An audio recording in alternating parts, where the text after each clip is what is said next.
have a question. When was the last time you went to God in prayer and you just went to worship Him and to praise Him? You didn't go asking for anything.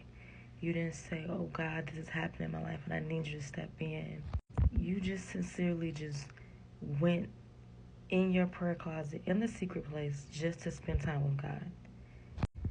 And when was the last time you asked God, how can you love Him more?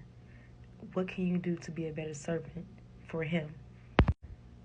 I did that this past week, and man, while I was in my prayer time with Him, and I asked that to Him, and I just let God, just have His way while I was in my secret place with Him.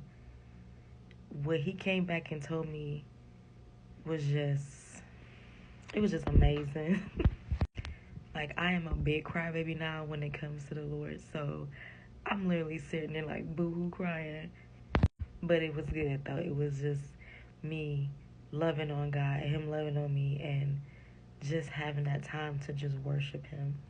But when I got done crying, He did take me to the Word, and He took me to 2 Corinthians. So in my Bible, it gives you a little title before you read each section or chapter, whatever. So in my Bible, I have the New Living Translation. And so the title is basically Ministers Under the New Covenant. And so this is 2 Corinthians 15. And so basically it talks about when you are in this new covenant, your Christ-like life becomes a fragrance to God.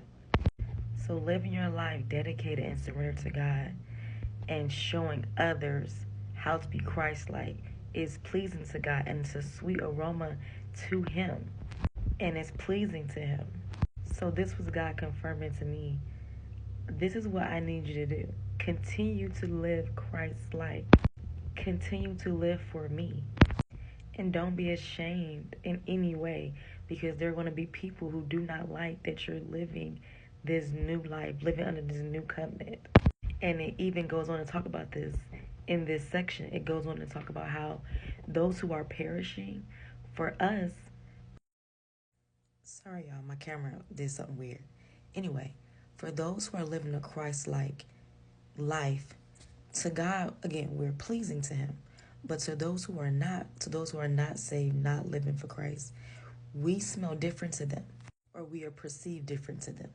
And it says, those who are perishing, we are perceived as a dreadful smell of death. Death and doom. That's what it says.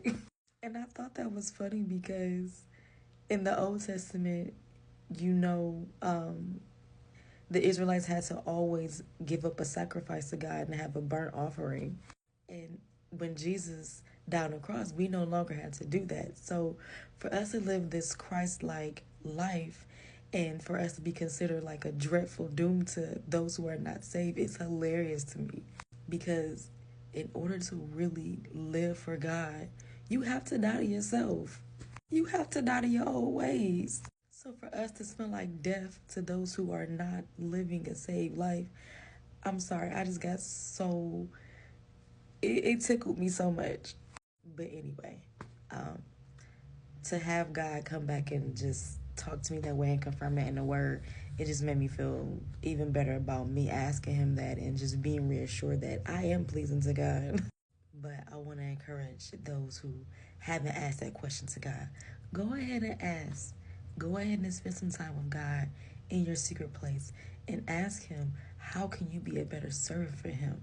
How can you love Him more?